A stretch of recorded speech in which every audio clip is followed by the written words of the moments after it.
आज आहे श्रावण महिन्यातला पहिला दिवस, सोबतच गुरुवारही. तर श्री स्वामी समर्थ सगळ्यांना. तर आज ना सकाळी थोडंसं रोजच्यापेक्षा लवकर उठले होते, त्यामुळे सगळा स्वयंपाक पटापट आवरला.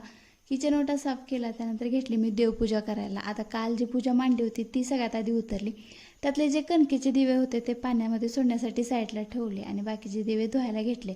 आणि देवपूजा झाल्यानंतर ना ह्या ज्या वाती आहेत ना कालच्या दिव्यांच्या, ते मी देवाऱ्यातच कापरासोबत जाळून टाकल्या, कारण त्यामध्ये ना खूप जास्त सकारात्मक ऊर्जा असते. आता तुम्ही ह्या वातींचं काय करता मला नक्की कमेंट करून सांगा. आता 2-3 दिवस झाला आमच्याकडे काही जास्त ऊन पडत नव्हतं, त्यामुळे कपडे पण काय रोजच्या रोज सुकत नव्हते.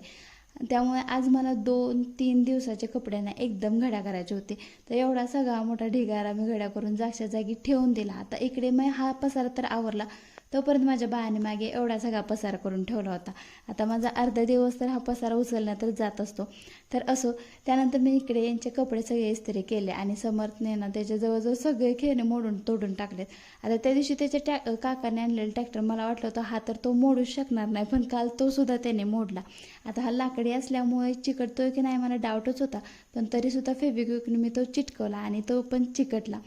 नंतर संध्याकाळच्या टायमिंगला इकडे माझ्यासाठी चहा ठेवला, समरसाठी सुद्धा खाऊ बनवला आणि चहा पिऊन झाल्यानंतर थोडीफार भांडी होती तेवढी धुवून घेतली, म्हणजे संध्याकाळी स्वयंपाक झाल्यावर तर काही जास्त भांडी पडत नाहीत. आणि आजकाल तर मी भांड्याच्या जायला सुट्टीच दिली. त्यानंतर संध्याकाळच्या स्वयंपाकाच्या तयारी लागली सगळ्यात. तर इकडे भेंडी चिरायला घेतली. तर चला, कसा वाटला ब्लॉग नक्की कमेंट करून सांगा. आवडला असेल तर लाईक शेअर सबस्क्राईब करा.